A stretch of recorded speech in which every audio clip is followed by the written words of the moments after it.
Hello, everyone, and welcome to both guests and participants. I'm Helen Powell-Zucker, and Tim Lindsay and I are the executive editors of the Australian Journal of Asian Law, and we welcome you to the launch of Women in Legal Change special issue of the Australian Journal of Asian Law. The Australian Journal of Asian Law is produced as a joint initiative of scholars from the Asian Law Centre and from the Centre of Indonesian Law, Islam and Society at Melbourne Law School, the Melbourne University, with support and advice from Australian and international colleagues. Before we start, I'd like to acknowledge that I am on the unceded lands of the Wurundjeri people of the Kulin Nation, and that we acknowledge their elders, past, present, and emerging leaders. Because we're an international group, I'd also like to acknowledge all those people, Indigenous people from all the areas in our region who have been dispossessed by colonisation over the years. On a personal level, I'd like to thank all the authors. It's been wonderful to work with you. I'd like to thank Balawan and Tim, who assisted with this issue, not assisted, who worked with me with this issue. And also thank Amanda Whiting, one of the Australian Journal of Asian Law editors, for her involvement as well in planning this special issue. She unfortunately couldn't be with us. And I'd also like to thank SSRN for getting the issue up speedily so that it's ready on time, and Catherine Taylor for the immense assistance in putting on this webinar. Some housekeeping details. If you're excited by the talks, you can click on the title of the talk and that will lead you directly to the article in the Australian Journal of Asian Law. Our speakers will have 10 minutes each, and we're going to be militant about keeping time. So we will butt in and let you know when it's 5 and 2 minutes towards the end. Otherwise, it goes too late and we lose people at the end. So thank you all very much for keeping to the time. It's my pleasure now to introduce Balawan Jones. Balawan was a guest editor of this issue, and it was a delight to work with her.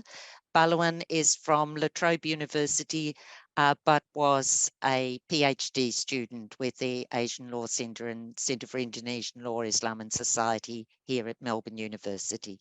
So Balawan, if you'd like to start. Thank you. Thank you, Helen.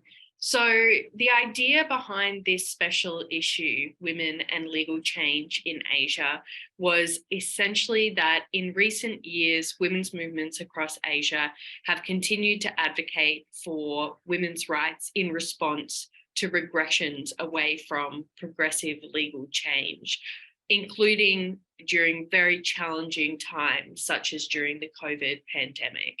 And we wanted to highlight and provide a platform for the work of women's movements and the work of scholars and practitioners in the field to examine trends and reflect over the last 5 years on legal changes that have occurred with respect to women's rights in the region. So this special issue captures the period of time between 2017 and 2022, and you'll see that a lot of the contributions are very contemporary and relevant and at the forefront of developments in law and policy with respect to women's rights, which is so exciting. In terms of the diversity of this special issue, Asia is obviously a very diverse region. That's a broad thing to say. So what do we mean by that? This special issue can realistically only provide a small sample, but it does provide a representative and an important sample of countries across Asia. So for instance, we have Bhutan, Japan, and Brunei, which are all legally monarchies. And the first two are constitutional monarchies, and then Brunei is an absolute monarchy. We also have Sri Lanka, the Philippines, Indonesia, Bangladesh, Malaysia, Pakistan and Taiwan all represented, and these are all democracies with varying degrees of democratic freedoms. There's a wide range of cultures and religions practiced in these countries that are represented in the special issue as well. So while Brunei, Malaysia, Pakistan, and Bangladesh have Islam as their state religion, and Sri Lanka and Bhutan's state religion is Buddhism, Indonesia has the world's largest Muslim population, but doesn't have one state religion. It recognizes a number of official religions. The Philippines, majority Catholic, Taiwan, majority Buddhist, and Japan, majority Shinto and Buddhist, are secular countries, and they're all represented, this spectrum.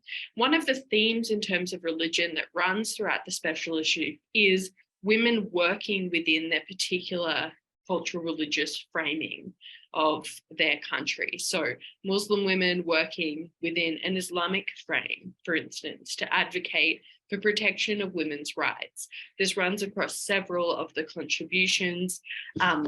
Farid and her colleagues discussed pushback from conservative Muslims on one hand and Islamic feminist NGOs on the other. Even in Black's Brunei article, despite it being a highly state-controlled religious space in terms of Islamic interpretations, she highlights the work of women's groups that challenge this monocultural, state-driven interpretation of Islam. And a contribution from my Indonesian colleagues and myself looks at Aceh as a province of Indonesia, which has a 98% Muslim population. And we advocate for the enactment of regulations which would criminalize domestic violence as part of Islamic criminal law. So across the papers, there's this engagement with the particular cultural religious context. And these approaches differ between authors. Zia, for instance, in her article on Pakistan, calls for a secular approach in an Islamic context for advocating for women's rights. In addition to religion as a lens, legal systems across these countries that are represented are also affected by their colonial past. And as Helen highlighted, this legacy of colonization, the impact it's had both on Indigenous populations and the law. So Pakistan, Bangladesh, Malaysia, Sri Lanka, and Brunei's laws, they have common law systems, which were inherited through that colonial British legacy. Japan, Taiwan, and Indonesia have legal systems based on European civil law, and the Philippines has elements of both civil and common law adapted from Spanish and US colonial systems. In addition to this, several countries have elements of legal pluralism, which recognize customary law or Islamic law, and this brings another level of complexity into the discussion of women's rights. Although the contributions in this collection are spanning a diverse range of countries, cultures, religions, legal systems, none of the authors claim to speak for all women in their respective jurisdictions. And I think this is particularly important because one of the things that's striking about the special issue is its diversity, but also the emphasis on the non-homogeneity of women's rights approaches. There's no right answer to women's rights in these various countries. And although all the authors are taking diverse approaches towards the promotion of women's rights, we're all writing to achieve the same ends. That is the promotion and progress of women's rights as a common goal, although the means of achieving this goal vary widely between countries. So in my opinion, this diversity is the strength of the collection. It's what makes it so interesting to read all the contributions together. Women fighting for legal change across Asia in all of these different communities and nations and different cultural religious contexts, and dealing with the specificities of those local contexts in their articles, dealing with locally specific ideas about women's roles, which are informed by both culture, and religion, as well as other global and local forces such as capitalism, racism, and classism, and the oppressive intersections of these different forces for different groups of the community. So this special issue seeks to highlight hard-fought changes of the women's movements in these different countries and to celebrate the women's movements, but also to acknowledge the backlash and pushback that has come with a lot of these progressive legal changes, as those who have enjoyed power and dominance have lost some of their privileges or had racial or sex or gender-based privileges challenged. As well as representing a number of different countries and different perspectives, the contributors from across the region come from various backgrounds: community activists, field workers, and academics, all working together and collaborating and bringing their unique perspectives, and we'll hear from them today. Our authors wrote on issues ranging from domestic violence, sexual violence, abortion, marriage equality, and today we're delighted to have some of them join us to discuss their articles firsthand, far more eloquently than I could describe their articles. So on behalf of Tim, Helen, and myself, it's been an absolute pleasure to bring this special collection together. And thank you for having me as the guest editor, Helen and Tim. It's been an absolute privilege. So thank you to all the contributors for working with us. And I'll hand back over to Helen, who will introduce our contributors who can speak to their articles. Thank you very much, Balawan. And our next speaker is Ramona Vijayarasa. I hope I have that correct. Faculty of Law, University of Technology, Sydney. So Ramona is going to speak to us about women leaders in Bangladesh, Indonesia, the Philippines, and Sri Lanka. Thanks very much, Ramona. Thank you very much, Helen, and to the editorial team, Helen, Tim, and Balawan. It's been a real pleasure to be part of this collection, and I so benefited from your editorial feedback. I'm joining you today from the Gadigal lands of the Eora Nation, on whose ancestral lands the UTS City campus stands, and I also acknowledge elders past, present, and emerging, and any Indigenous people who might be joining us today. My contribution to the special issue is entitled When Women Lead, Legislating Against Gender-Based Violence in Bangladesh, Indonesia, the Philippines, and Sri Lanka. And I suppose to put it into the framework that Balawan has so eloquently set up, what I'm trying to do in this paper is to find a place for the woman leader, for the woman president or prime minister in that process of legal change, and to interrogate to some degree their relationship with the women's movements who do so much of the advocacy that makes this law reform possible. So really my paper looks at two intersecting phenomenon, and one is the relatively high number of women leaders from the region. This is something I think people know well. Relative to other parts of the world, Asia has a very high number of women who've made it to the roles of prime minister and president. At the same time, and my paper really focuses on the early 2000s, there was a rapid enactment of laws on gender-based violence in a relatively short window that is by and large not explained by some of the international processes. Some people try to connect this rapid passage of GBV laws, for example, to the Millennium Development Goals or the Millennium Project at the start of 2000s. And I think there's some other interesting phenomenon taking place. So in this article, what I've tried to do is bring together this understanding of the role of the woman leader who happened to be in power during this spike in the enactment of gender-based violence legislation, and to ask what role the woman leader played in this law reform and whether and to what degree women benefited from those laws. So I want to offer some context before I get to some of the heart of the paper and the comparative findings. So by way of context, I started by explaining one of those phenomena, which is this high number of women leaders in the region. And just to put it into context, right now around the world, there are only around 32 women presidents and prime ministers across the globe out of the world's 200 or so countries, some of which have both the roles of president or prime minister. So we're talking less than 15%. And I say around because obviously that number goes up and goes down with various elections. But it's one of the few moments that I think activists would be happy to accept a 15% achievement. We have so few women represented at this level.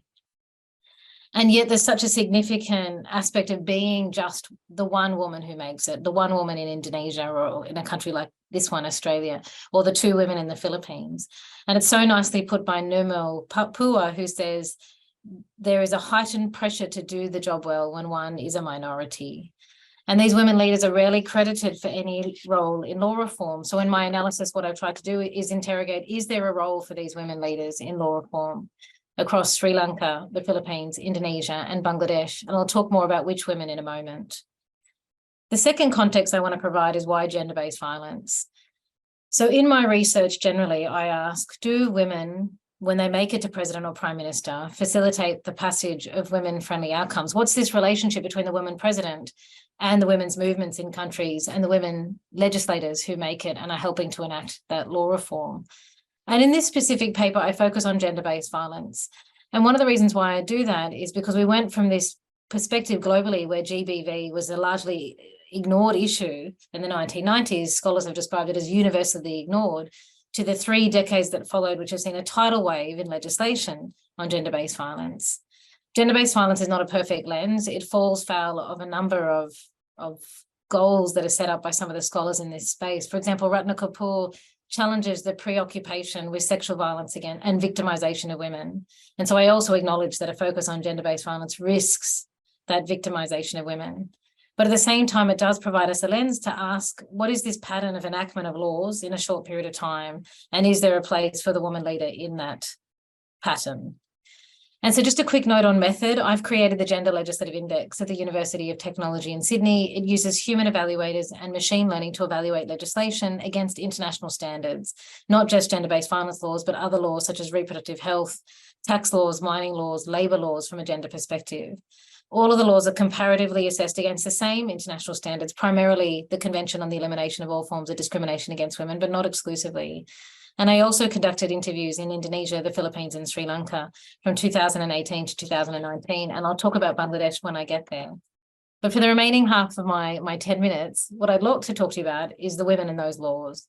And I want to introduce you to the women leaders, discuss their role for better or worse in the enactment of laws, and then highlight a few pros and cons from these GBV laws when we reflect on what are some of the overarching findings we can extract. So I'm very briefly going to go through these women leaders, and I'll start with President Megawati Sukarno Putri, who is still today considered a very important political figure in Indonesia as the leader of the Indonesian Democratic Party of Struggle, and whose own daughter is still a key player in politics.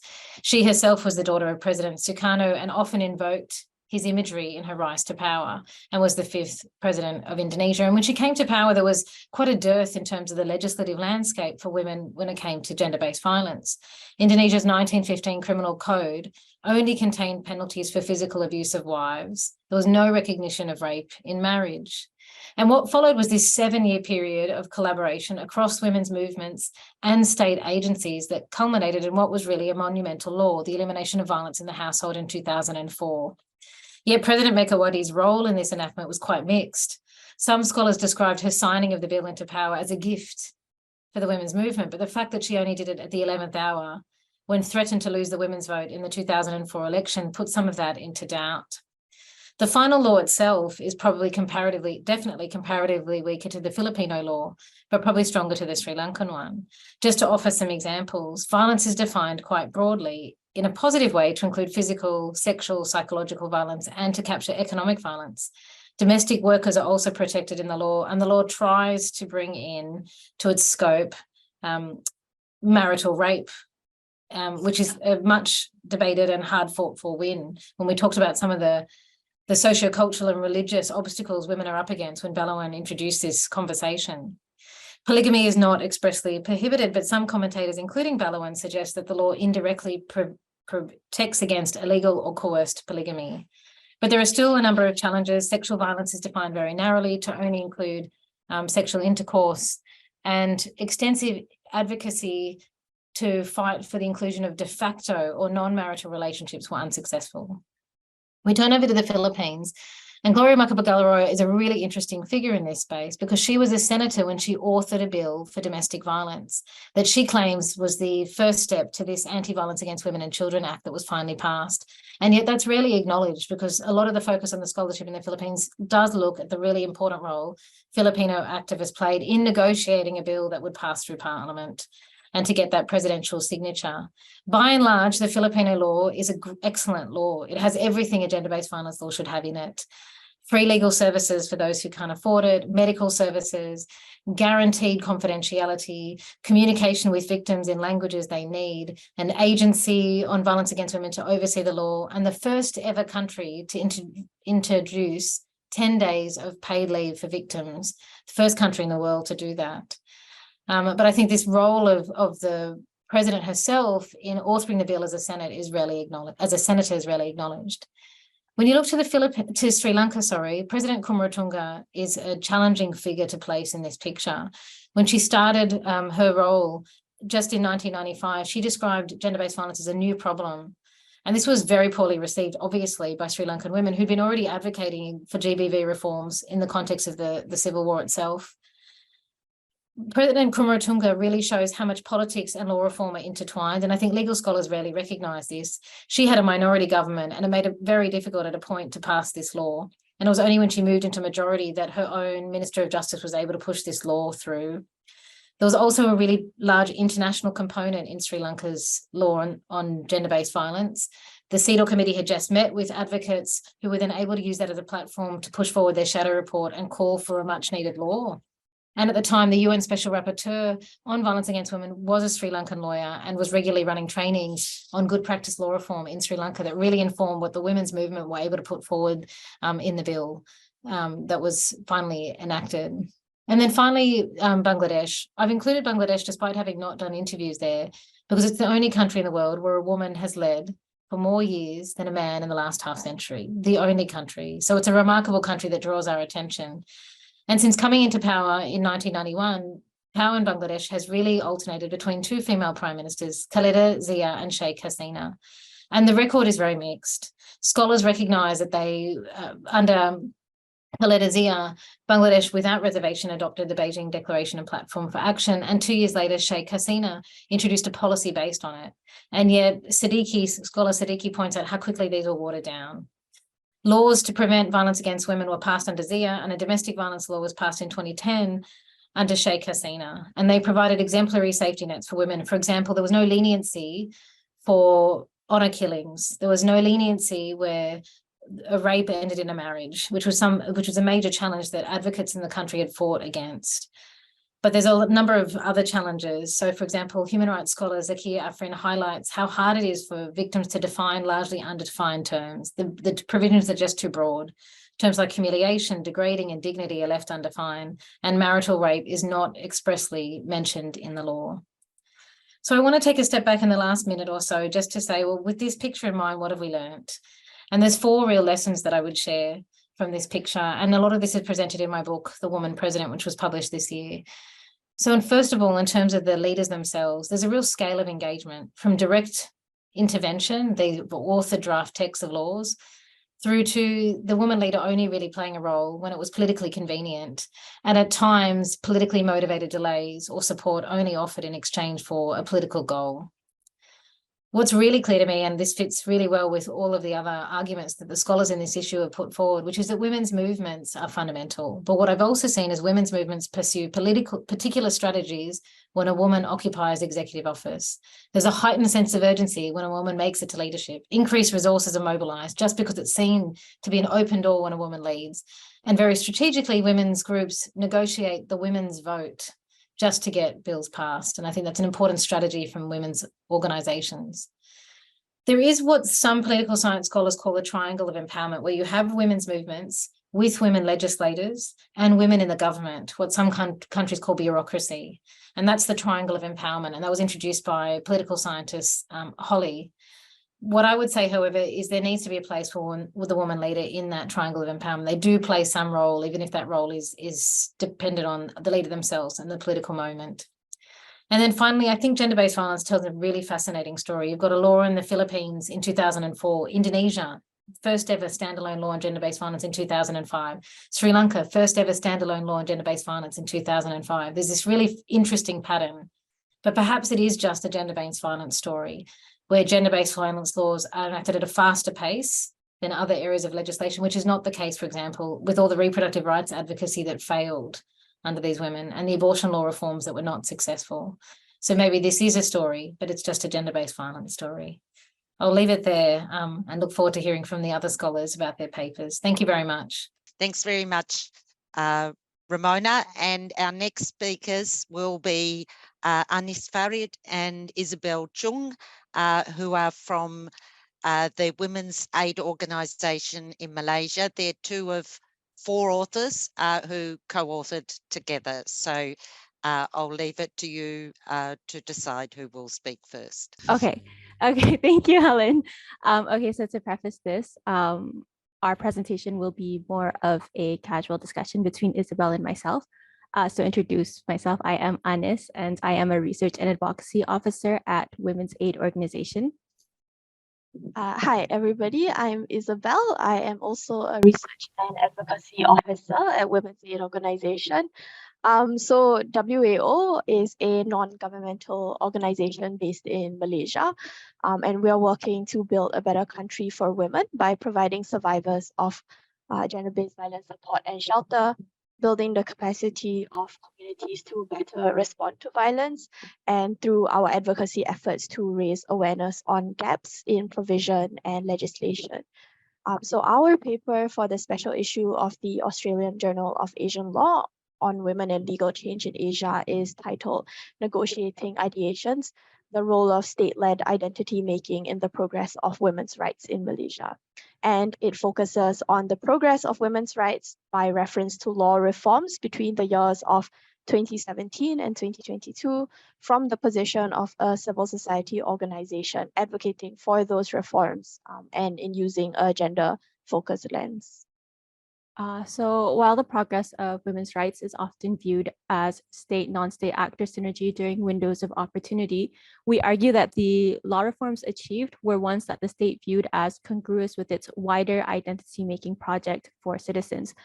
So consequently, issues that are at odds with entrenched values imposed on citizens by dominant state narratives become difficult to reconcile, which leads to stalled progress.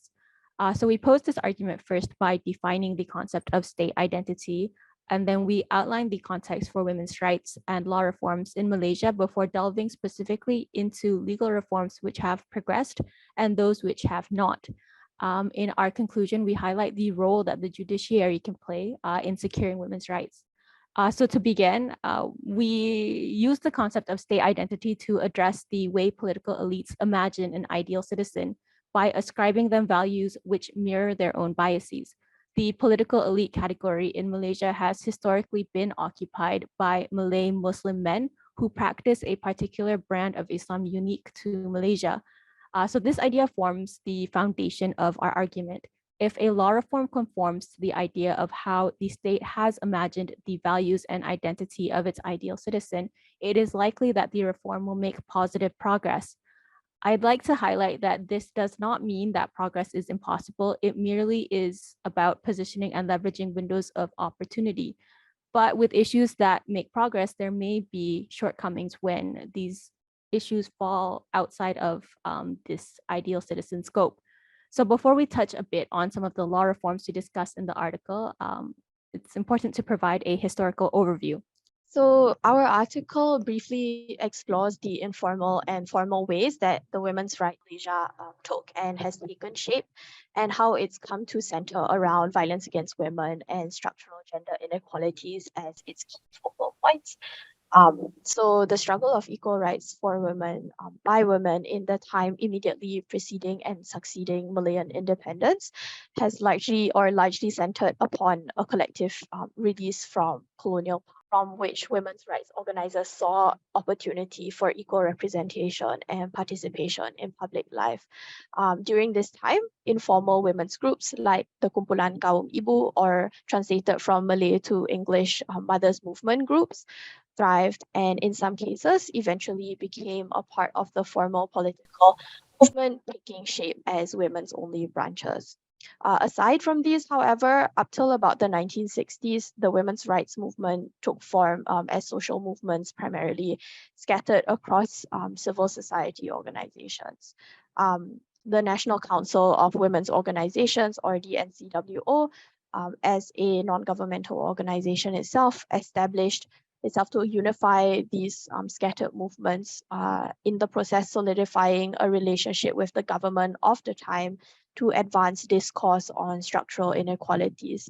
And this is an approach of advocating to and with the state that is still reflected in today's contemporary women's movements. So building off of this, the Malaysian women's movement began to cluster around the issue of violence against women as a universal problem, simultaneously becoming increasingly professionalized through paid full-time positions. And this in itself propelled the mainstreaming of the women's rights agenda into public dialogue. However, the movement continued and continues to face challenges in rising above scrutiny of different forms, with conservative groups questioning the ability of the women's rights movement to consider women's rights without impinging upon state-constructed ideologies and values. Very importantly, however, feminist civil society has actively refused to be passive observers of the state's agenda, instead consistently questioning the identity as it asserts itself and presenting alternatives toward a more gender equal end. So when we're examining the progress of law reforms on women's rights, we touch on several issues. As we argue that issues that do not progress fail to do so because they are not congruent with how the state imagines citizens, we touch on the gender equality bill, the banning of child marriage, female genital mutilation, Islamic family law, and LGBTQ plus recognition and discrimination as issues which have failed to make significant meaningful progress. So here I'd like to speak a bit more about the Gender Equality Act, which was conceived to not only prohibit gender discrimination, but to impose positive duties on the state to ensure substantive equality for women is achieved. But the idea of gender equality is a tough sell given how it opposes values promoted by state institutions. For example, you see the dominance of Malay Muslim males in the landscape of Malaysian politics, where women rarely exceed 15% of parliamentarians or state elected representatives. So when institutions are built by and for a certain type of person, barriers to entry to these institutions will be much higher for those who do not fit the archetype, thus resulting in lower numbers and representation. This issue, of course, has wider implications, which we further touch upon in the paper. Further to this, the prohibition of female genital mutilation, or FGM, remains another issue which the state views as falling out with its values.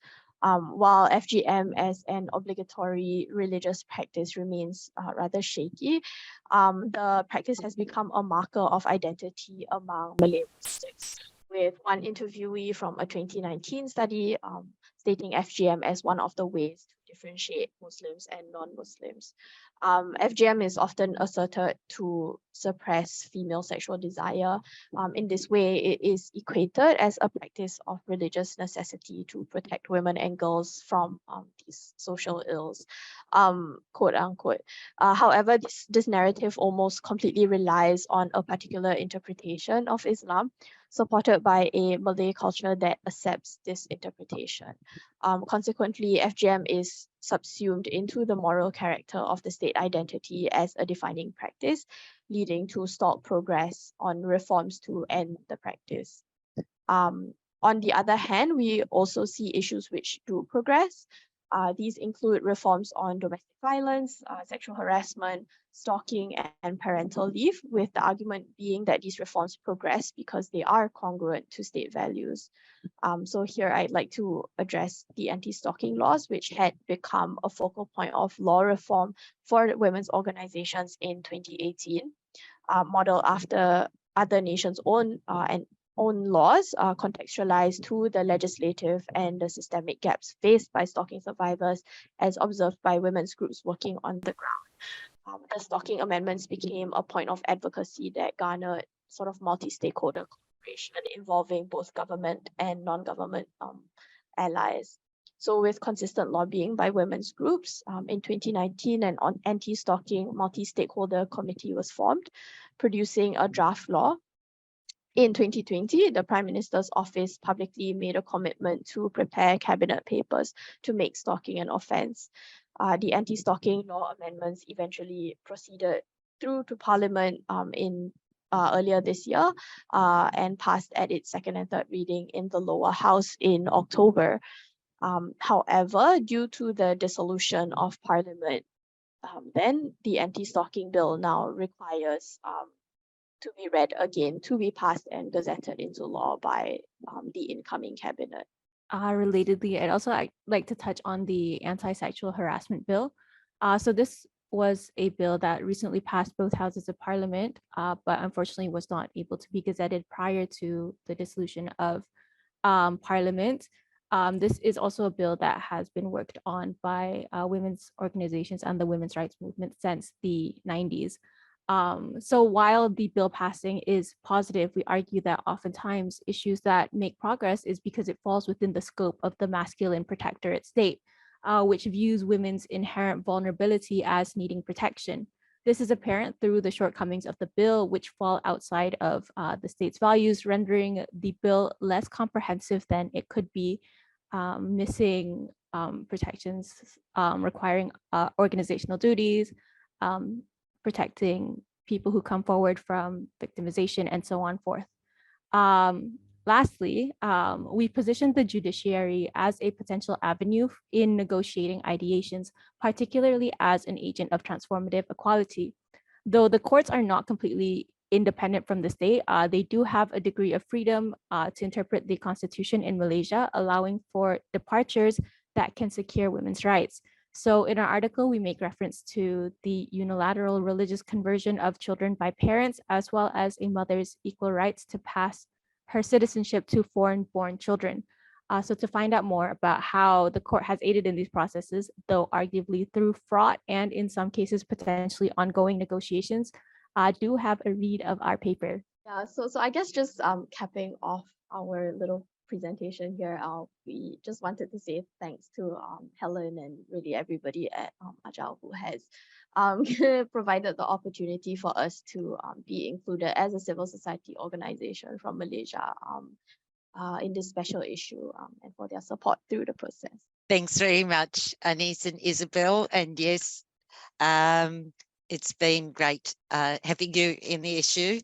And now I'd like to move to Meenakshi Rai, who together with two other authors has also contributed to the issue, talking on domestic violence in Bhutan and the case for traditional dispute resolution. So thank you very much, Meenakshi. Okay, a greeting from Bhutan.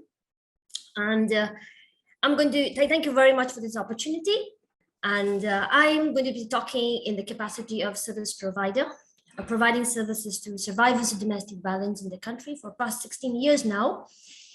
And of course, I also have my two technical experts here with me for the whatever the question, the inquiries we may have.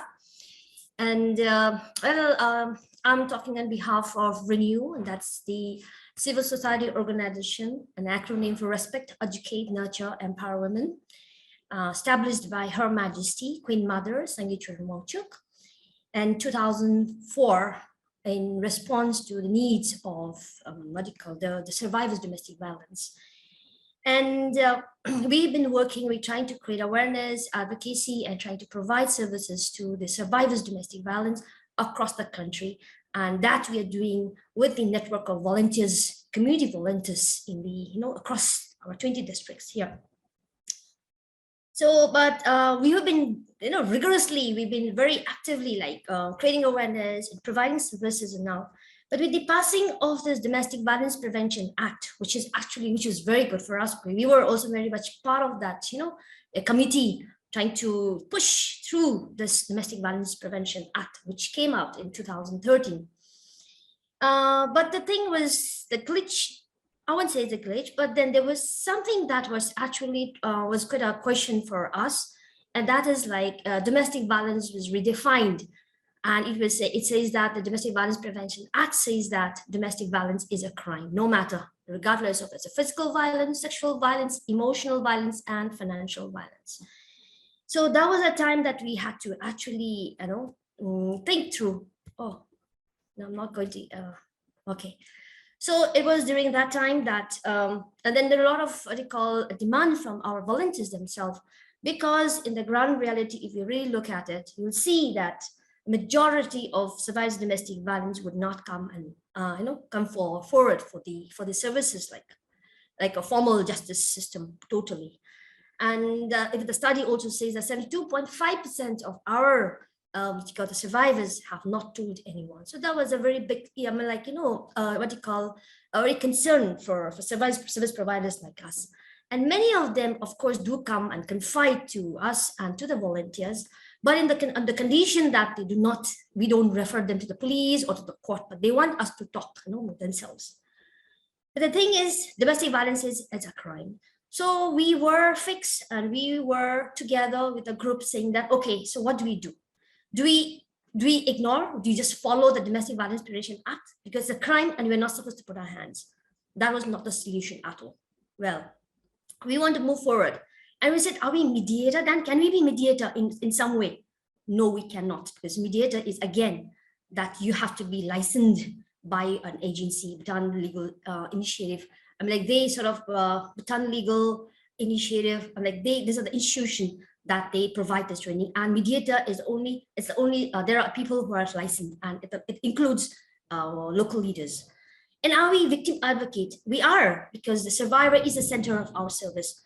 But saying so, there's so many other problems that, we just can't work the victim alone. There are other aspects around that.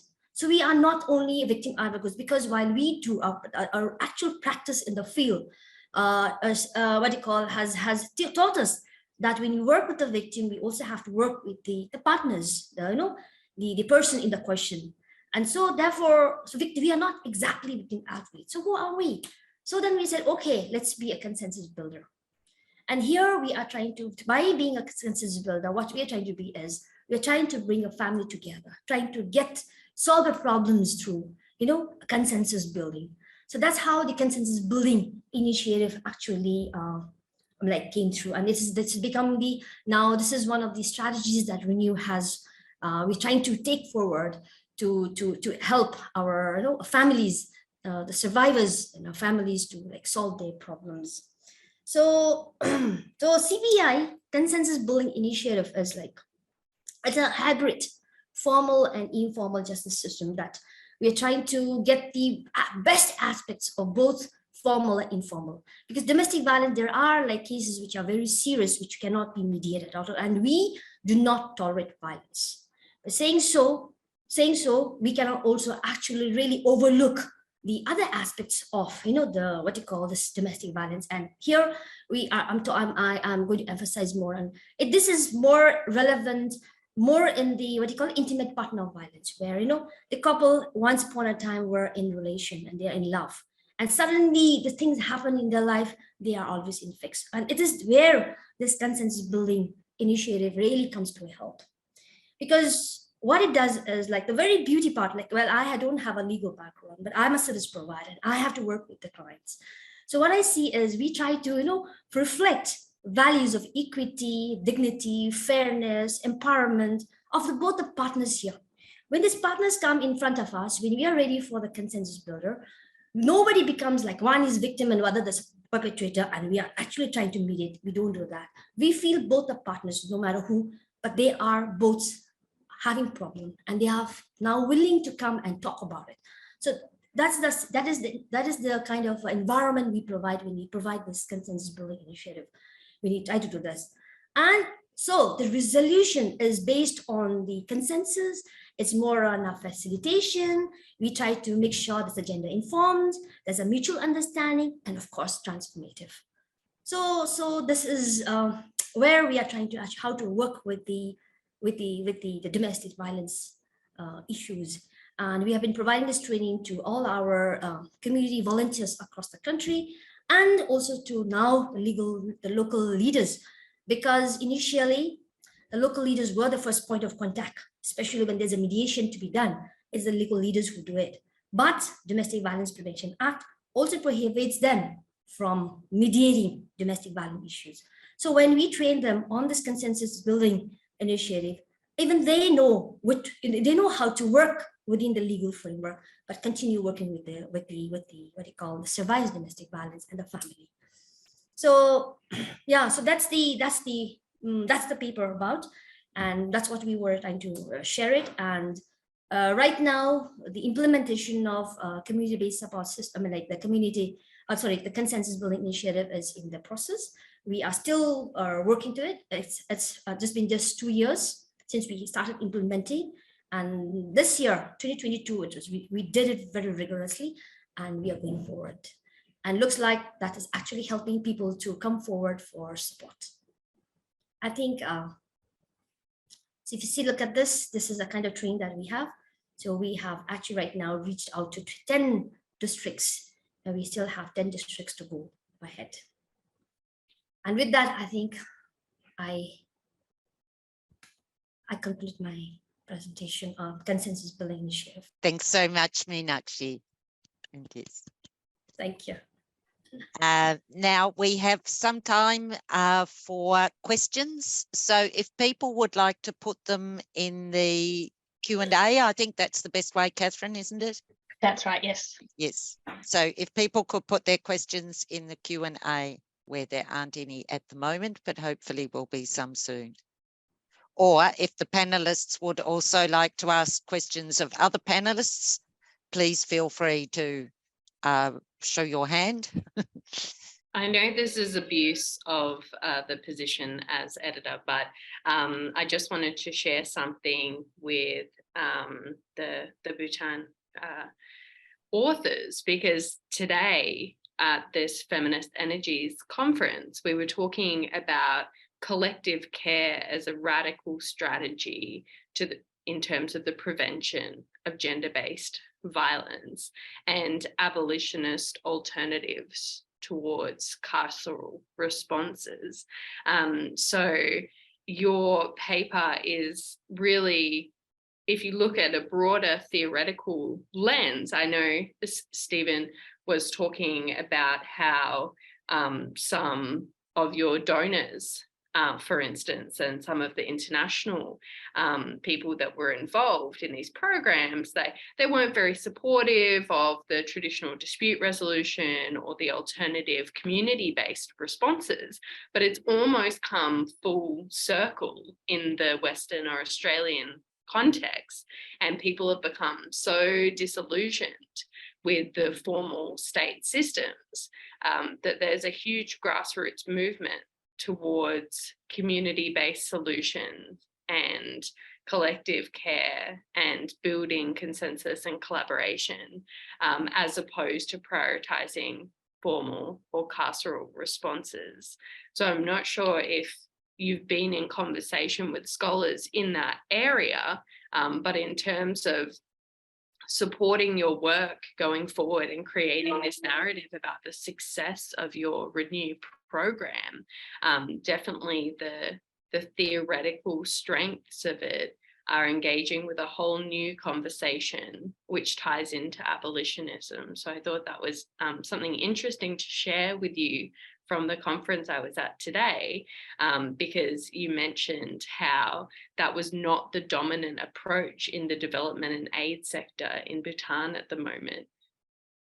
So hopefully that's helpful. Yes, but then, while we work, because it's in a very, of course, while I'm talking from a very local context here right now, and having worked for 16 years and having worked with the clients themselves, and this is exactly what, if you really want to, because, it's obvious that 50% of the clients don't like Renew, because they always say that initially, of course, we did, there's a violence, we call police, and he's behind the bar. And, in a 1-2 days, or just a night, the person is already out. And she's still under violence. And when you call her, her mobile is switched off. So that's the only way that we could work, so that we also have the other partner who always feel that they are not taken care, like especially men feels that we are not taken care, we are not heard, and it's you always work with women, and so somewhere, because we work with a client only one time, and then after that it's her life to be with again the family members. So we always felt that what do you call it, it's that we felt this consensus building thing is the only way. And we did, of course, before we came up with it, was all from the we consulted with the volunteers. It actually came from them that we should be equipping them with the with the knowledge and the skills as to how to deal with domestic, like violent issues, because it's very sensitive, very complex.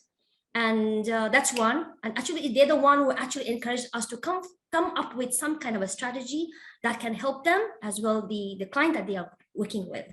And with that, of course, we have to go, because Domestic Violence Prevention Act, it is the only police people who are allowed who can allow us to go for a mediation. So then there are criteria, there are sort of clauses there, which now we have case managers who will help us to actually segregate, whether the case can go for consensus building or it cannot go.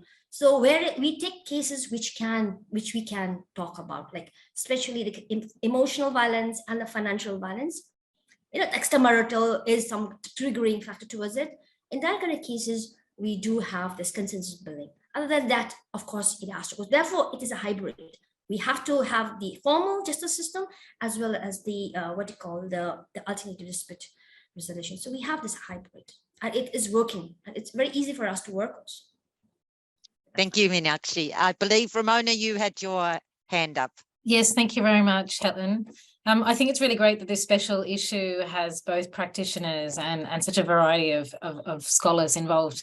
And so my question really goes to Anis and Isabel, because so often I think as academics, we engage in this debate of whether you should be pursuing law reform in a broken system or giving up on the system altogether and stepping back. And to me, it's almost a false dichotomy, because of course we have to engage, because this is the kind of law reform we want to pursue. We need to see this reform precisely for some of the reasons that Meenakshi just mentioned. These are women's actual lived experiences of violence. So we can't just theoretically say we're going to stand on the outside and critique the broken system. So I suppose my question to you is, where do you stand with this debate? Because some people would say leveraging windows of opportunity is a sacrifice. You're sacrificing women's rights for the politics of the day. And yet obviously that's how you need to get the laws passed. Even if the sexual harassment bill is finally passed, there'll be a compromise at the end of the day. So how do you find that balance between the feminist theoretical lens that tells us what we should be pursuing and the pragmatic realities of the day? Thank you for your question, Rona. That's actually a very important question. So I'll start first, and then Isabel, you can add anything that you'd like. But I think the reality is, with feminist theoretical concepts and all of that, it is quite distant from what is the reality happening on the ground. So while there is an ideal that through like feminist theoretical concepts that, we shouldn't be leveraging windows of opportunity, we should be, striking when the iron's hot, etc., all of that. But the reality is, a lot of times the politics plays a big role. And that's what we aim to highlight in our article, in reconciling the needs of women, and then recognizing also that the politics of the moment has to be accounted for if we really want to make progress. It is, of course, not ideal, but it is unfortunately the reality. I'm not sure if Isabel has anything that she wants to add.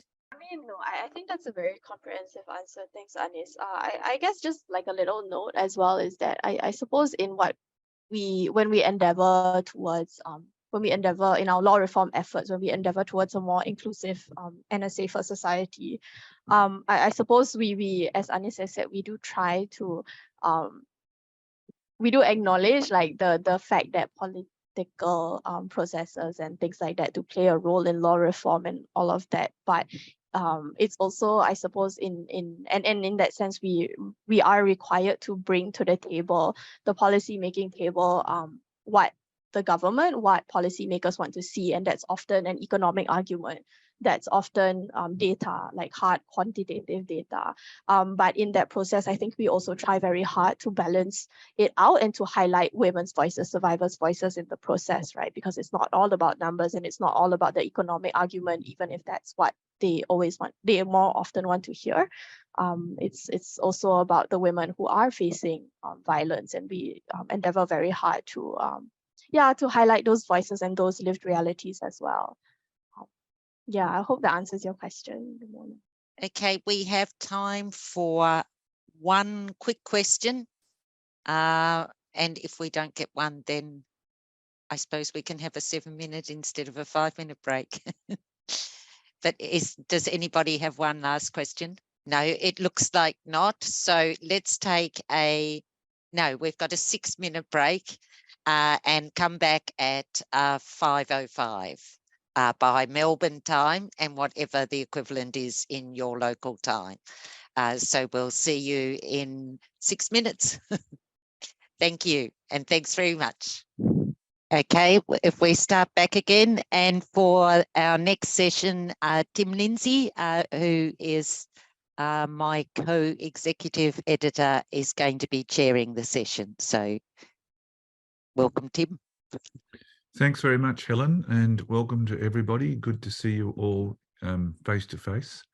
Our next session has 3 speakers.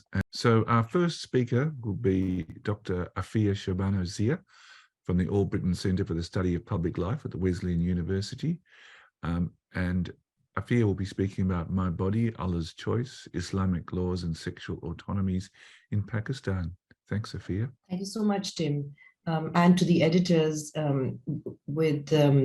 for whom I have a lot of appreciation for the kind of comments that I got back, somewhat challenging. And I think that in itself was an interesting conversation. And I'll just sort of indicate and signal a few of these, because I think they reflect ongoing debates within the country that some of the other speakers mentioned as well. So essentially, my chapter discusses the changing landscape of women's sexual agency and how the demands for autonomies by women and by adolescent girls, but also by activists, bear influence on new directions or create new directions in feminist activism in Pakistan. And in many ways, now that I observe what's happening in Iran, I think, and we've always argued that Pakistan has always been a great comparative study to Iran ever since 1979, especially since both countries reveal the varied forms of feminist resistance and tensions within women's movements, where some want to work within the Islamic framework and the Islamic ethos and Islamic laws, as opposed to or different from those who offer strategic resistance with more secular aims in mind and which deploy secular methods, and how both avenues yield very different results, even though they may be for women's rights, but with a different impulse, I think, and perhaps result too. So I examined the movements for feminist justice through the legal activism and the judicial responses to cases that have centered around women's sexuality in Pakistan with regard to underage marriages and what is called the 2-finger virginity test. And my chapter first describes the shifting landscape from the third wave of rights-based movements to a more defiant recent feminist social movement by way of the Aurat marches or women's marches in Pakistan, which were a series of protest movements inspired by the global Me Too movements since 2018, which put sexual autonomies in the center of their protest movements and which challenge the prevailing unequal and oppressive sexual and gendered orders in our Islamic Republic. And these movements, or this movement for sexual autonomies and the protests organized by the activists were categorically opposed from inception. But after 2020, there's been a far more concerted and vicious campaign opposing it by the right wing. And I argue that there is much to admire about the new articulations of feminist rights. But from the first event, what I was arguing and cautioning is that it's not enough just to celebrate it, or on the other hand, to despair when it is attacked. I mean, that should have been predictable, right? And so I appeal for a more candid, critical look at how this movement has been resisted and opposed by not just right-wing groups or right-wing political parties, but by organic pious women's movements in Pakistan, the same ones which have been quite valiantly defended and even romanticized about since the events of 9/11, the attacks in the United States. A lot of feminists and sympathizers in Muslim contexts were focusing and studying and offering these pious women's movements as benign and as agentive and as even as non-Western alter parity movements. But now that when we see the full force of their articulations and their politics and their consequences of their not so very docile activism, in fact, we find that they express and they support and they bolster patriarchal forces, and they support the movement for an Islamic state, a more orthodox state, and that the result is that there's a lot of strategic confusion within many movements in Muslim contexts, and there's even some embarrassment, and on the other hand, some denial about the very clear contradictions, or they either ignored or we dismiss the historical path and how we got here, and of course deny our own complicity in the kind of misplaced analysis and the strategic lack of organization, because now we don't know what to do when faced with these movements. It's a sort of a strategic impasse. And what I argue is that all of this has been illustrated by how the core claim for sexual autonomy, which was represented in these Aurat marches, protests, by its defining refrain, Mera Jism Meri Marzi, which is my body, my choice. The pietist and the pious movement countered it, the women, with their alternative slogan, which asserts forfeiture of bodily agency to divinity. And therefore the title of my article, Mera Jism, Allah Ki Marzi, complete submission, sexual autonomy is my body, Allah's choice, And the fact is that these are very opposing movements. I know we want to avoid and have spoken about the theoretical objections that we have to binaries and movements and how we need to look beyond this. But the fact is there's only one side dominating and intimidating the rights-based one in Pakistan today. So my argument then in the chapter goes back to my own original thesis, which is, and I think this was mentioned at the beginning of the session today, that the feminist resistance of the 1980s, the debates around that had settled that laws and activist methods must be secular in their modes and their aim, even if not in their ends, and that these must be radical and directed at institutional, transformational, and legal change. And that this was the more effective method to achieving the goals of what Catherine McKinnon calls a butterfly politics or a butterfly feminist politics.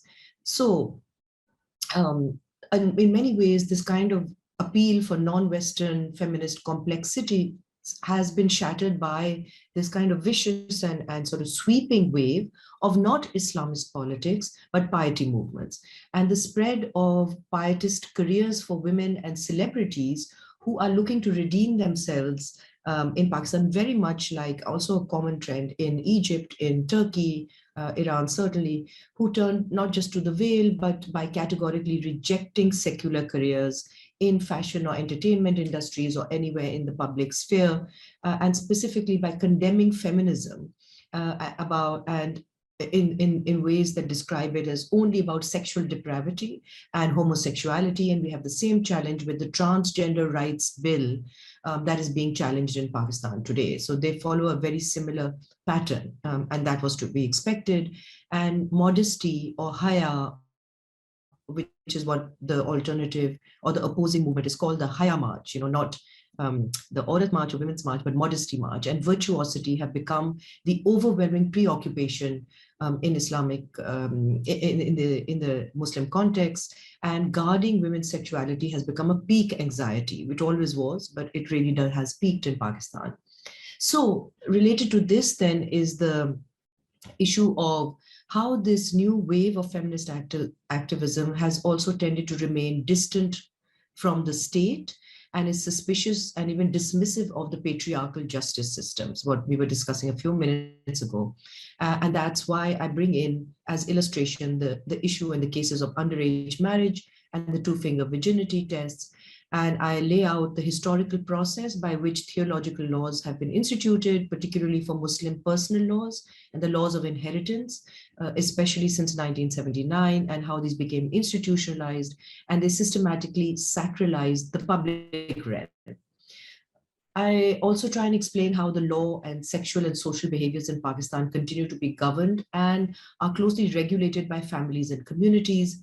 Girls and women are bound to community codes, not just the state's code. Their mobility is strictly policed. Often they are not permitted to pursue careers. And if they are compelled to work due to poverty, they're constrained by gender segregated public facilities and rules which prohibit even working night shifts in various occupations. So all of this is to say that the sexual script denies agency to girls or women, and also that consent is really a proxy right of the parents and the guardians, because women's virtues depend on their virginities, and resisting the exercise of sexual autonomy is considered righteous, including those within marriage, incidentally. I also try and document how 30 years of dedicated protest and advocacy by the pro-democracy and non-funded and secular lobby of the Women's Action Forum has taken Pakistan into a different direction from Iran, without coming to a conclusion about it. But I think it's managed to ward off the complete Islamization of state and society. I don't know of any other movement that has managed this in Pakistan, but the women's movement did so knowing fully well that ours is a justice system that consists of colonial and post-colonial patriarchal impulses, which are baked into layers of cultural and religious factors, which then dictate the country's social and moral order. So specifically, constitutionally, Pakistan is bound to protect children, and it is obliged to rule according to a state law that prohibits child marriage. But as we know, Pakistan has a dual legal regime of colonial Anglo-Mohammedan law and layers of Islamic laws over it. And de facto, what happens is that the overarching use of Islamic or Mohammedan law is actually rooted in very different historical juridical schools, and it's subject to scholarly treatment. All of these are left to the discretion of judges' interpretation. And what happens then is these often result in legal decisions that are in contradiction with constitutional principles and the existing legal statutes. So what happens is the country's legal regime attempts to straddle between the two ideals of a liberal constitutional democracy and an Islamic republic. And many legal scholars have accurately observed that if one ideal is asserted more forcefully than the other, it has to confront the other ideal. And one exemplar of this is the issue of child marriage, because that's where these two ideals have to confront each other. And just to say quickly that, 18% of women in Pakistan are married before they reach the age of 18 and 4% married before the age of 15. It is a steadily decreasing statistic, but many courts continue to use the age of puberty as inspired by their interpretation of Islamic law as determinant of adulthood for the purpose of marriage, which brings in all sorts of complications. And the issue is that the judiciary tends not to automatically annul any child marriage by law, because the majority public, clerical, judicial, and law enforcement opinion has been that any marriage with a girl who has begun menstruating, or even before that, if the marriage is unconsummated, is Islamically valid. So women's rights groups have had to lobby for the right of the underage girl child on a case-to-case basis, which has been exhausting, and it's actually impossible and very often unsuccessful. But even recent uneven trends in legal judgments and the impact of feminist activism around the issue of sexual autonomies have actually managed to expand the conversation around social and legal boundaries.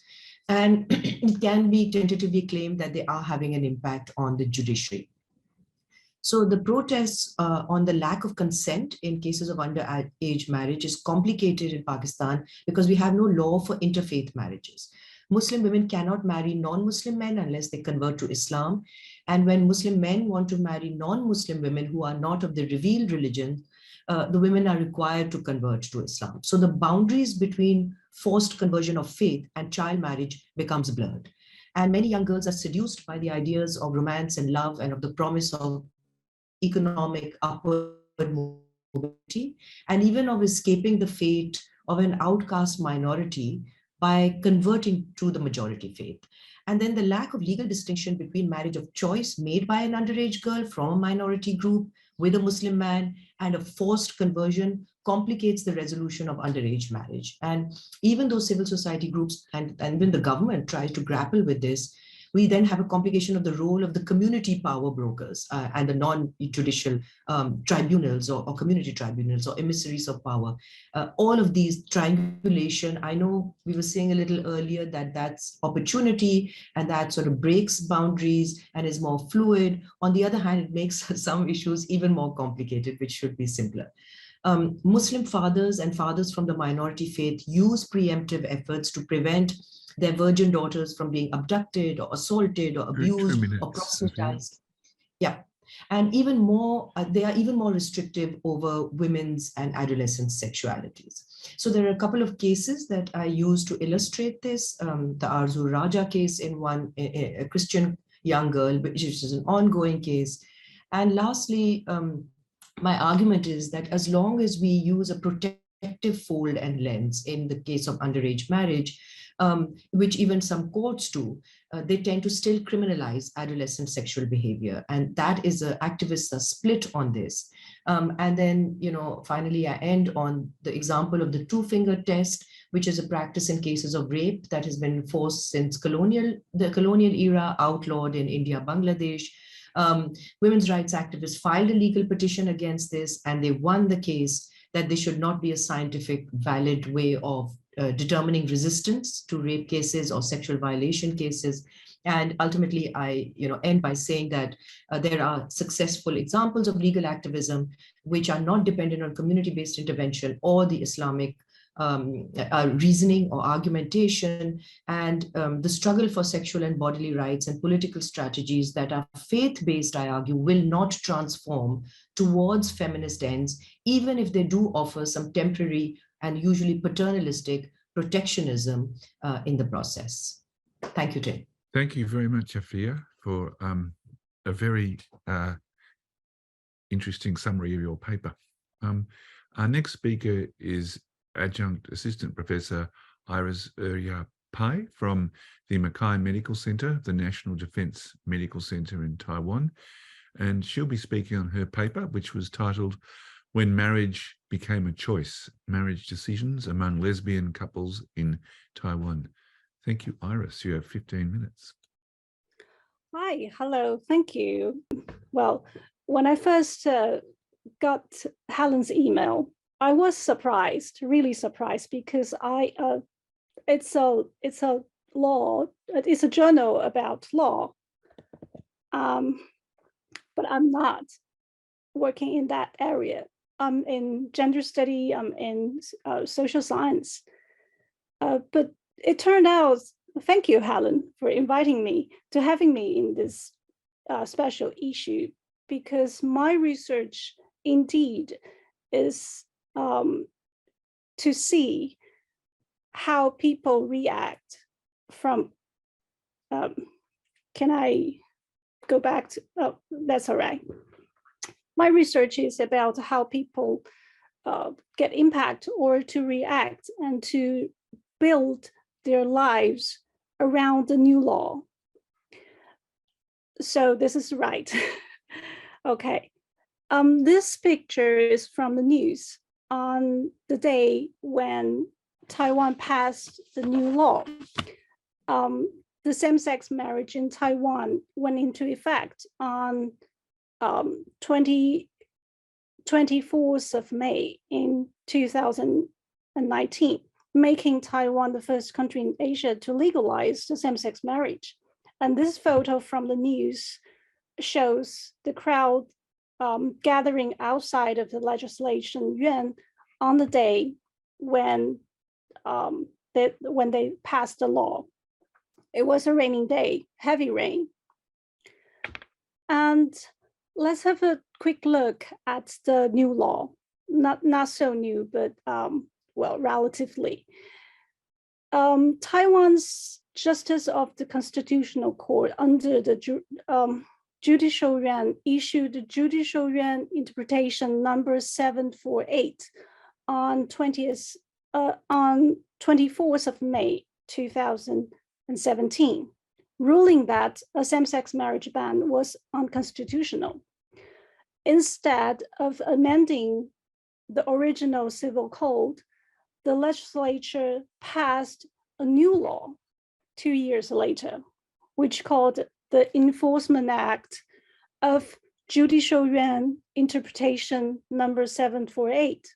It's a long name of the law. In short, the Enforcement Act, or I'll just call it number 748.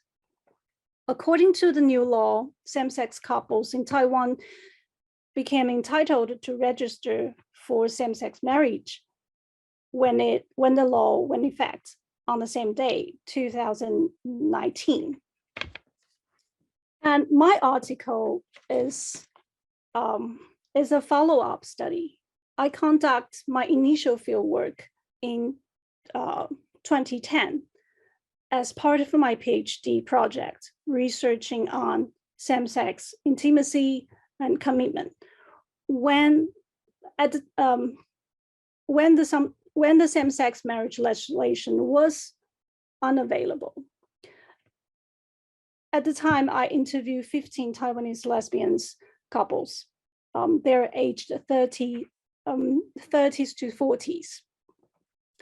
And when Taiwan legalized same-sex marriage in 2019, I began to contact my previous interviewees and wished to interview them again. 10 couples out of 15, they are still together and in the same relationship, and willing to be part of my follow-up study. So in 2020, it's the first anniversary of same-sex marriage in Taiwan. I conducted my interviews with them to see how the new law actually affects their lives and choices. So let's have a quick look at the interviewees. 10 lesbian couples and 6 out of 10 are married. After 10 years time, now they're in their 40s and 50s. Those who, can we go back to the right? It's, okay. They're in their 40s and 50s. Those who chose not to marry represent an important but not yet accomplished part of equality movement. So in today's article, I turn my research question to, is same-sex marriage really a choice? The disclosure capital is a key idea that I use to discuss how lesbian weights the pros and cons of disclosing their same-sex relationship and deciding whether or not to marry. Disclosure capital is a type of capital, but it's beyond the economic and is symbolic of the LGBTQ plus cultural. Those who possess disclosure capital are able to come out to their families or to the colleagues or to the world in general, which means they are able to confront any bad consequences after coming out. Being able to safely affirm one's sexual orientation to others, or I call the disclosure capital, involves wider, safe, and inclusive spaces. At the cultural level, a tolerant society and workplace, and also a supportive family relationship, together with adequate legislation, can create a safe atmosphere for LGBT individuals to be open, which can eliminate the stress of hiding their authentic selves. At the individual level, disclosure capital plays an important role in assessing, at the individual level, disclosure capital plays an important role in assessing the impact of coming out. As the more capital they gain, the more powerful they are. When getting married, disclosing one's sexuality and same-sex relationship is inevitable. Besides an official marriage registration at the office, getting married and establishing a new family, especially in the Asia context, often signifies an extension of kinship tie. And that's why disclosure capital can also be a precondition for negotiations with families of origin and in the workplace when it comes to the decision to marry. I analyzed the push and pull factors involving in decisions by same-sex couples to marry. This is a good chance to examine and re-examine marriage as a privileged institution. And push factors are as listed. To access to legal rights is a common reason why my interviewees got married. After too long waiting, they just can't wait to go to the registration office to obtain legal relational rights is their greatest motivation. One of the marrying couples has a child. Before the law, they get married to gain full parental rights to their child. Legal recognition could be an external support to ensure each other's rights and welfare. My interviewees are also excited about the benefits and the privileges, which are exclusively for married couples. For example, marriage leave and some other possible marriage benefits from the office or from the family. Many of them have mixed feelings about these benefits, which they did not even dare to think of before. Because if you want to apply for marriage leave at work, you have to provide a marriage certificate. By so doing, coming out to colleagues is inevitable. But in some of the cases, they came out at work on purpose by announcing marriage decision and sending wedding gifts to colleagues. They refuse to hide who they really are and want to live an open and authentic life. Marriage and being able to marry can make commitment stronger. Those married couples feel more connected and assured that their commitments were legally protected. Visibility by marriage is a push factor for some interviewees, but a pull factor for others. Next, I'll explore more reasons why some lesbian couples choose not to marry, which are some pull factors. Those who wish to gradually gain family acceptance might think getting married is a good way. But for those who are feared of coming out to the family of origin, marriage is something they would avoid. Not every LGBT individual can enjoy the power of visibility. It's always a struggle when coming out, both to the family and at work. So why not getting married without telling parents? In the context of our culture, people tend to inform their parents and receive their approval before marriage, whether, though not every case, but both for heterosexual or same-sex couples, they do hope to get family acceptance before marriage. Another technical issue in terms of getting married secretly is the household registration. one of my interviewees Just taking 2 her minutes, as Iris. okay, taking her as example, if she wants to get marriage registration, then the head of the household will be notified because someone in the household changed their personal status. So there's no way to keep the secrets. And it's not easy to come out at work as well. The last one, just not interested in marriage, is from the interview. It's an extreme case, and the couple did not think they are going to marry, but they are satisfied with their current life with both families. And in my terms, they do have enough disclosure capital, which means they're in a safe zone to come out, but they're just not interested in marriage, and they see marriage is kind of a functional or practical thing. Once they need it, they might just go on register, but before that, they're just not a marrying kind. As a simple conclusion for now, in this article, I have analyzed the decision-making process of lesbian couples, weighing the pros and cons of disclosing their same-sex relationships and deciding whether or not to marry.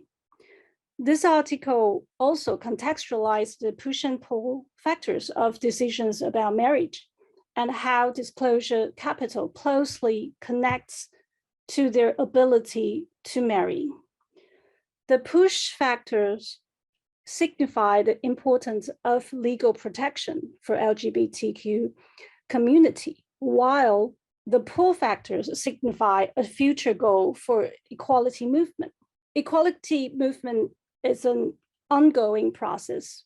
We do have legislation for same-sex marriage in Taiwan at the moment. It's a success, but legal protection under the current Enforcement Act are incomplete compared to those under the Civil Code for heterosexual couples. In the future, the same-sex equality movement can recognize the accomplishments and also the limitations of the Enforcement Act. My goal in this article is to acknowledge the complex lived experiences of LGBT people, even after progressive law reform has been enacted. Thank you. I think that's all for now. Thank you so much, Iris. That was a very detailed presentation and very interesting. And that brings us to our last speaker today, Professor Junko Kotani from Shizuoka University in Japan.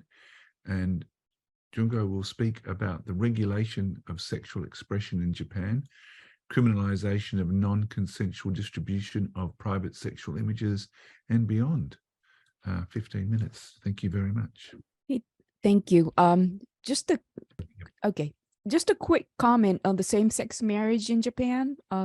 Japanese civil law does not yet recognize same-sex marriage, but today the Tokyo District Court is expected to issue a ruling in a case in which the constitutionality of the law is being challenged. We don't know what the outcome will be, but that's just a quick comment. But let me start my presentation, but we don't know what the outcome is going to be.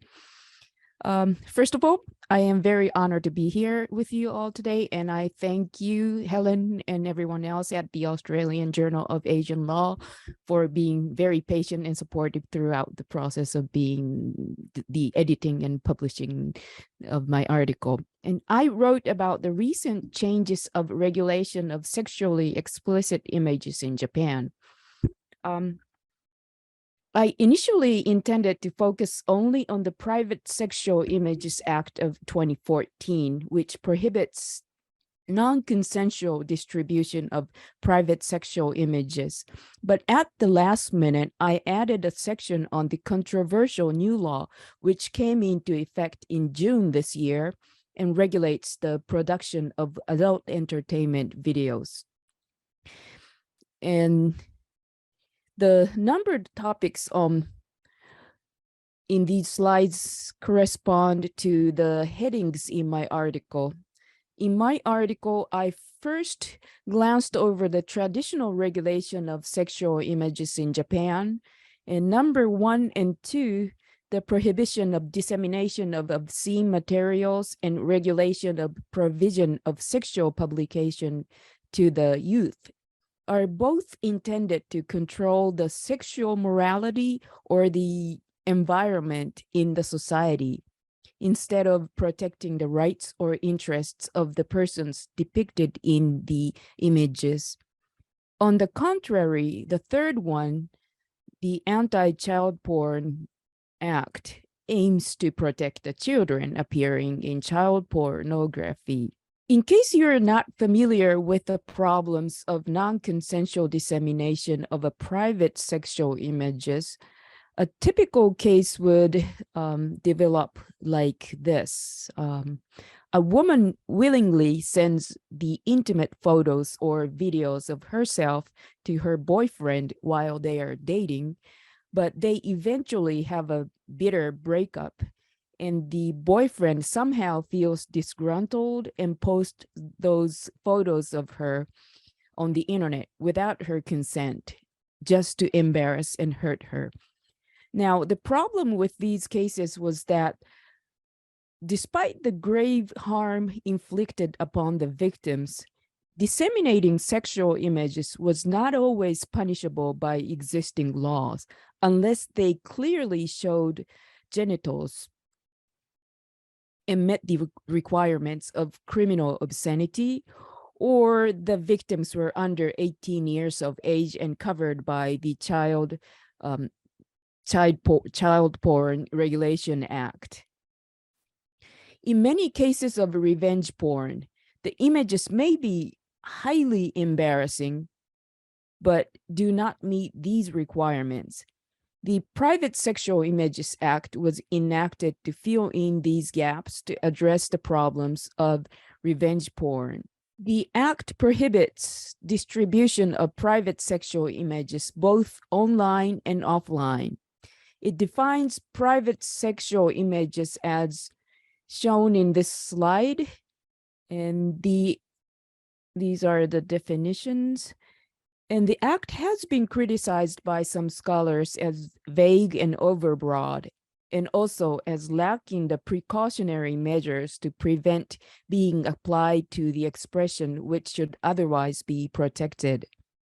But so far, I have not found any court case in which the application of the act was challenged on the free speech ground. I will pass this slide, and these are the articles. I just described the articles.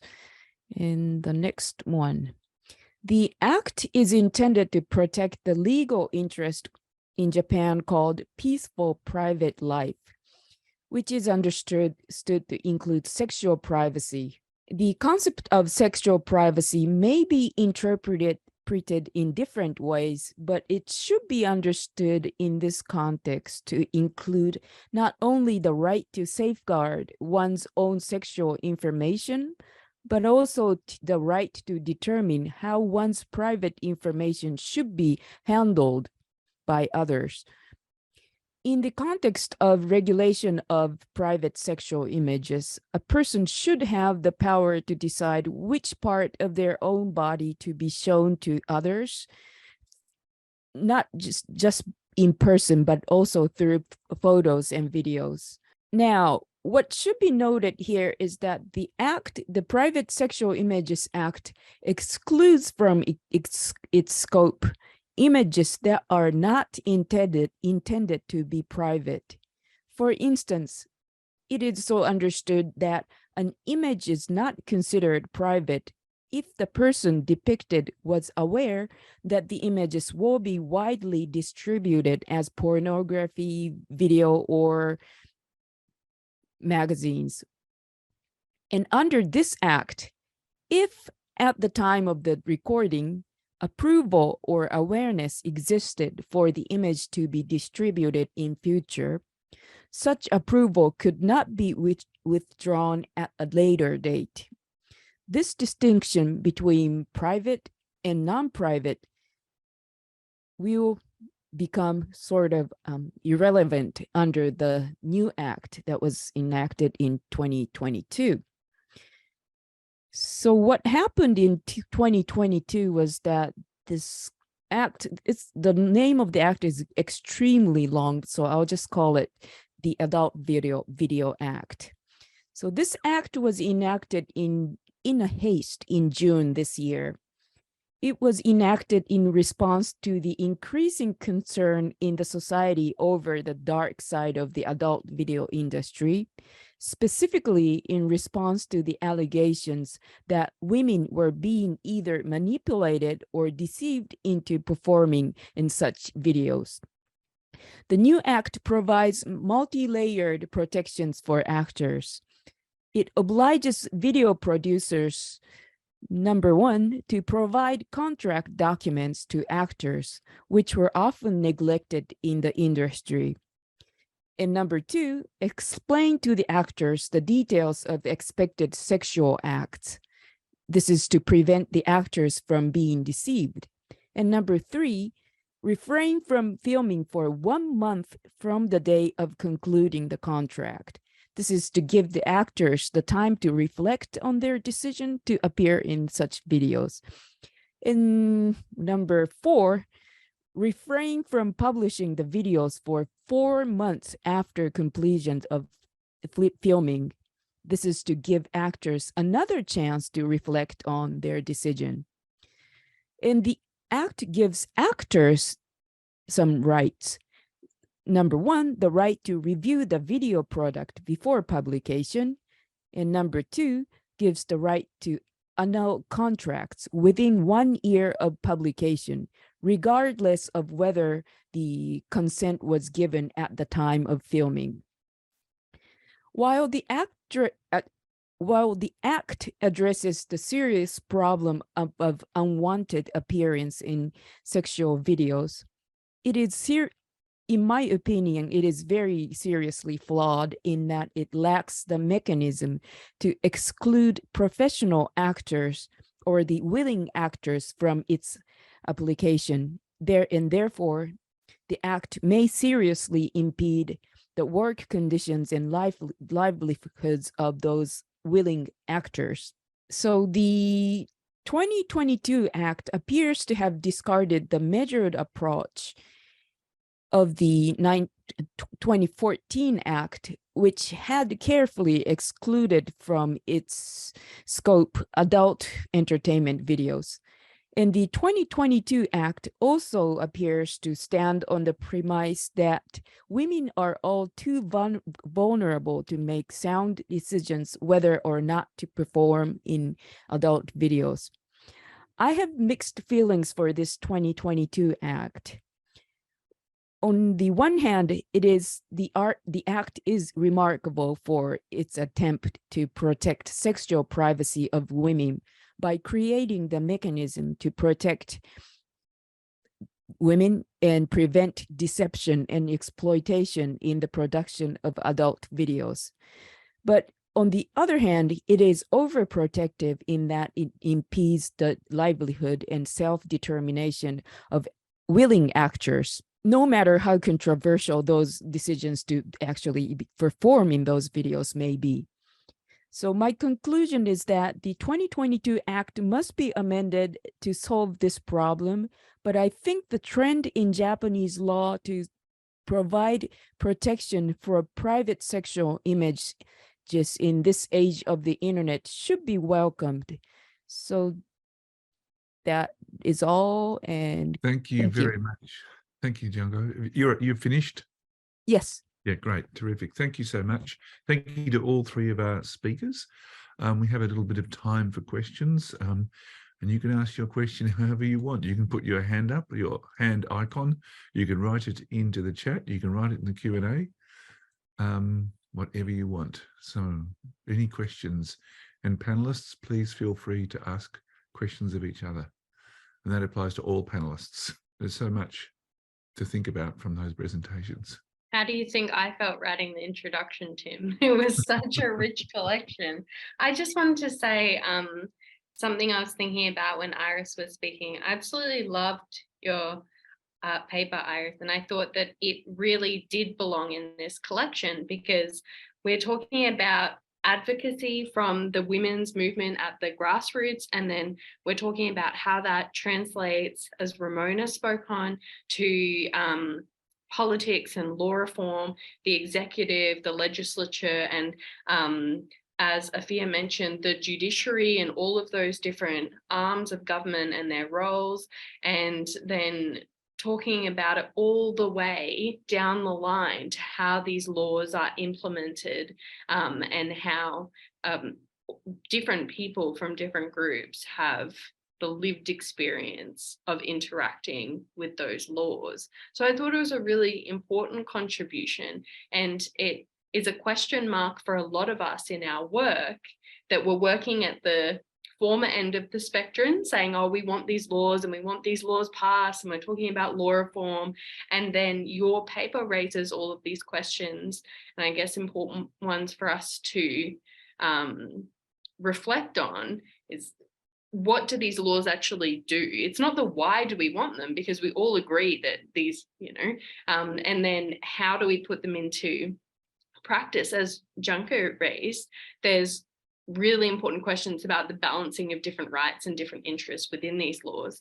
But I thought your paper raised important questions about how these laws apply on the ground to different groups of people. And that's certainly something that I'll be reflecting on from your paper, and we can all take away in terms of thinking what's next after you get the legal change that you want, or that you've compromised or you've fought so hard for. That next step of the implementation is really important. And so hopefully that's maybe a future special issue all on that topic. So just really loved your paper and thought that it made an important contribution. Well, thank you so much. Really, thank you so much. That's what I want to do. That's to show that people how we really do with the law and how we get impact on it. Not to mention the law, the current the law is not perfect at all. So that's something else for other people to work on in the future. And well, thank you so much. That almost counts as fandom there, Balawin, I think. Any other comments or questions? My comment is just, I'm a huge fan. Hi. we got that. Other comments or questions? Yeah, Iris. If no other panelists want to share some ideas, then I just want to wish all the best to Japan. I hope Japan can be the second country in Asia to pass the law, and well, that will be amazing if that's possible. That makes, yeah. Well, wish all the best. That's just what I want to say. Thanks, Iris. I'm going to raise a rather provocative point then, as between the presentation that we had from Afia. And Afia, you argue very convincingly, I thought, that there was no possibility for women's goals to be achieved through a sort of Islamic line of argument or movement. But other panelists, I think, Balawin, in your paper, you are arguing that that was specifically the way in which change was to be achieved. And I was wondering if, reflecting on that, the two of you feel that the analysis that you make about the role of Islamic thought in advancing women's cause is has to be understood very much in a country located context and the dynamics in that particular country, and it might be difficult to draw wider conclusions from that? Or do you think I'm wrong, which I frequently am? Either of you? Yeah, I can go first. Yeah, but please. I think that it's accurate to say that a lot of our strategic work as feminists, and I'm not a lawyer, but as feminists and a lot of lawyers who are part of the feminist movement, the law has been an incredibly important tool for feminists to resist Islamization. But yes, country specific, but I think more so, Tim, that what your ends are. And my main argument has been that if it is transformation of state and society, then there has to be structural change. And then this negotiation and the hybridity has limited commodity. Of course, it's strategically valuable. We've done it all the time. I've always insisted that I'm not a purist. I'm not a strategic purist. I've always made strategic compromises in cases that we do, in petitions that we file, in maneuvers that we make. But it has always come from a intellectual position of accepting and acknowledging that it comes from a place of defeat. It's not the ideal way that a feminist transformative vision should be focused on. It's a strategic compromise in many ways. And I think my argument has been is that this new women's movement is not cognizant of the fact that it is a compromise. They have sort of historical amnesia about what an Islamized state means, because zina law, adultery law was amended. And so that kind of historical or institutional memory, when it's missing, I think we just need intellectual exercise where we remind ourselves of the compromises and the limitations of making those kind of things. And just a quick other point on the other presentations, Taiwan, Japan, and I think, in India, one of the lessons in South Asia, because we have a different kind of legal relationship with the legal institutions and the law, that I wonder if decriminalizing, for example, homosexuality in that is perhaps enough, rather than or a comparison of what the difference is between decriminalizing a colonial law and passing a law that would legalize same-sex marriage, and many would make that compromise as well, that maybe we don't need to go that far, and maybe but in that vacuum, then you have situations like Pakistan, where the transgender rights bill gets debated and pulled in both directions, because one is saying it's about homosexuality, it's legalizing homosexuality, and we don't have an institutional or activism that supports that movement either. So, what is the strategic recommendation under those circumstances? Great, thank you so much. Balawan, did you want to comment on my question? Don't feel obliged to. I completely agree with Afia. I think it's such a question as an academic or as a practitioner. How much can you compromise? How much can you compromise your feminist values to do the ends justify the means? Are the ends you end up with, the crumbs of compromise? And is a win here and a win there enough? And do you learn through those losses and through those compromise that there's no space for that you have to take a radical approach, because if you give an inch, they'll take a mile. And I think that it is a tension for all of us to deal with, no matter what cultural context we're working in. And I do think it's interesting sitting on the fence between academia and advocacy. For me, then you can make arguments from the White Tower of academia of, oh, we should do this and we should do that. And in a perfect world, this is what we're dealing with. And then if you're on the ground and you're a grassroots advocate, you're thinking, how do I get this done? And where do we get the money from? And can we get the political, support to do it? And so all these different perspectives, I guess it's a learning opportunity to come together and think about what are the means? How do we achieve the ends? Is this a joint project? To what extent do we agree or disagree as feminists working towards the realization of feminist rights? So I think it's an interesting conversation. There's no right answer because we're not a homogenous group of women. And that's nice, I think. Thanks, Balawan. That's great. We're almost out of time, but would any of the other panelists like to comment on the discussions that we've just had, or any other issues they want to raise? Okay, I think I'm going to take that as complete consumer satisfaction.